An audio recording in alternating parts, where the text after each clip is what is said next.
Good morning. Thank you for watching another beautiful Lord's Day. We are definitely in the middle of summer now because it's mighty hot out here this morning. But thank God we've been getting the rain that we have and keeps everything going. God knows what we need. This morning we'll get started on our sick list. We got Ronnie Robinson, Nick Dutton, Pat Nichols, Doyle Duke, Judy Foster, Randy Burnett, Linda Hall, Carson Powell, Junior McVeigh, Perry Wells, Jessica Hollis, Dana Parton, Sharon Armstrong, Sandy Lewis, Pam Brown, Dan Sane, Ashlyn Hare, Ryan Sanders, Janice Beals, Bruce Lewis, Becky and Lonnie Barks, Lee Heath, Jack Bourne, Anika Hutchins, Crystal Chanel, Robert Pitts, Steve and Judy Milburn, Lou Goins, Denise Balloff, and Brenda Lemons, and a friend of mine, Les Messick. We need to keep him in our prayers also. And another friend I have is Craig Davis. So let's make sure we keep him in your prayers. And we also need to send sympathy to the family of Ruby Allred, Leo Lassane, and Tony Anderson. My lesson today is kind of relating to Tony Anderson. He was a friend of mine from work. Probably worked with him 38, 39 years or so. Probably one of the healthiest fellows I've ever met. He could get on a bicycle and ride it for 100 miles in one day, and that was just, he was just an awesome fellow. He was also a preacher, and he and I used to sit at work and on our breaks and whenever we could, we would talk about everything, family, friends, and the Bible, and preaching, and just about everything that ever come up. And one day he said something to me that stuck with me all these years, and he said, "Iron sharpens iron." And so that really meant a lot to me. Because we were talking about being with each other and keeping each other going and making each other better. And I found this on this web page this morning. It's from a church down in Florida, and it's Iron Sharpens Iron. I'm going to share this with you this morning. It says, "Have you ever seen an anvil? It's hard and somewhat awkward shaped. Iron piece that is used to shape metal. The looks of it can be intimidating, but yet the intent is to give shape to an object. The process is difficult as the blacksmith hammers and pounds against the object, but the end result, that the part that has been made is now useful, and it fulfills the purpose for why it was created. This gives new meaning to Proverbs 27:17. It says, "As iron sharpens iron, so one person sharpens another." And it says, "I have often thought of this verse in terms of encouraging one another. And while I do believe that to be true, I also believe that it also speaks about the importance of having people in our lives to hold us accountable. Accountability is easy to say, it's harder to put into practice. It's the pounding and shaping part that we tend to shy away from. It creates authority in a genuine relationship with people who have earned the right to ask the hard questions and dig a little deeper to our otherwise surface answers. Accountability provides protection and covering, extends grace, and when we've made mistakes, challenges our thinking and loves through it all. This is the kind of healthy relationship we all crave and we need in our lives. It allows us the opportunity to have real conversations and deepen our friendship. The beauty of community and finding genuine friends is that you find people that are willing to be part of your personal growth process, and you are in turn a part of theirs as well. When we do, we will ultimately fulfill our God-given potential, pursue our passion, and live out the purpose for which we have been created.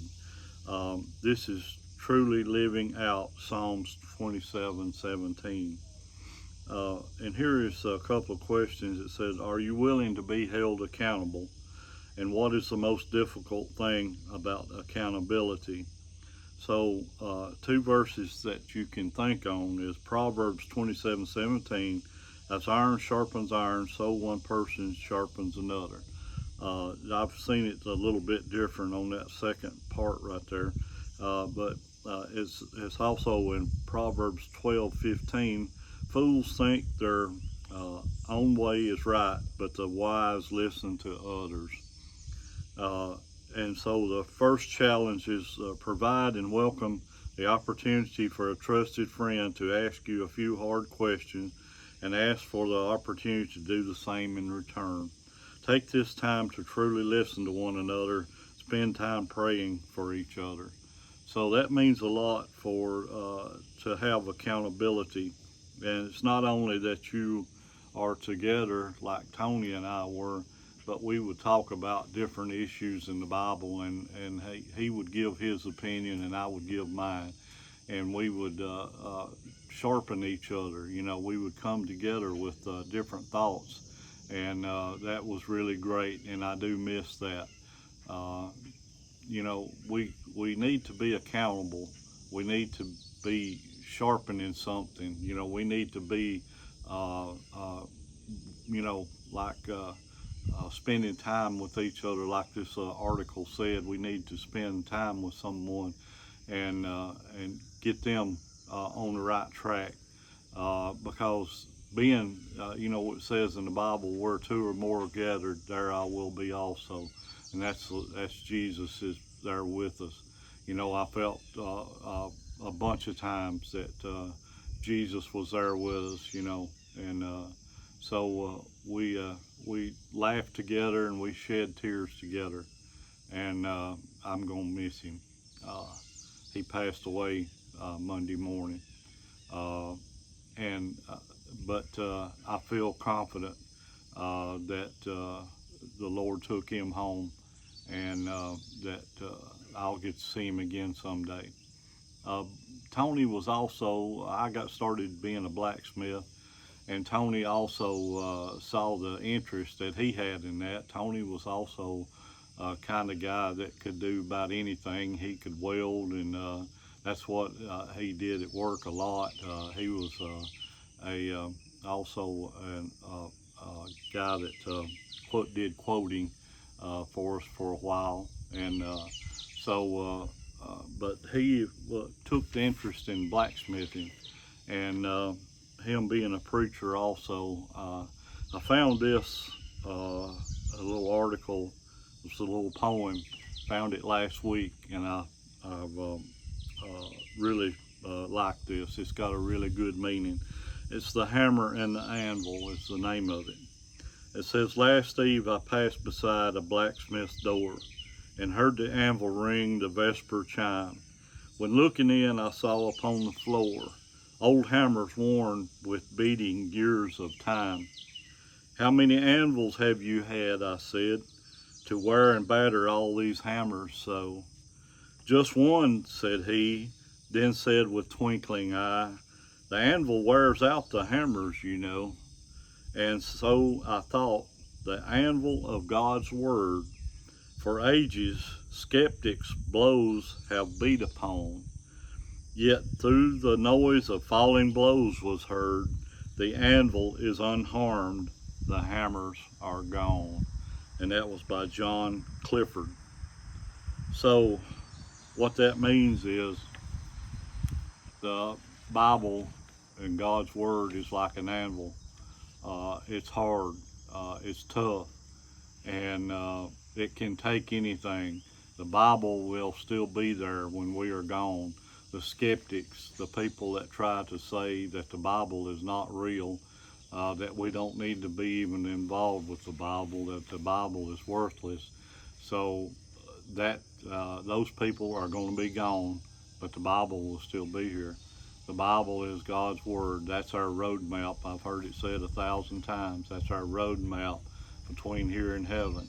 You can't get there without the Bible and knowing the good things that Jesus did for us. And, Jesus gave his life on the cross, and that's in the Bible.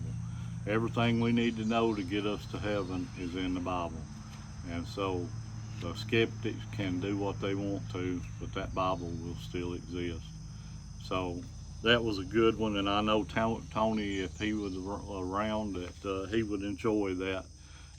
So that's the end of my lesson for today. I hope you have a good day. I hope you can get out, turn the air conditioning on when you're going to church, and try to stay cool. But it's going to be look like it's going to be a hot day. But that's this time of year, and so I want y'all to be careful.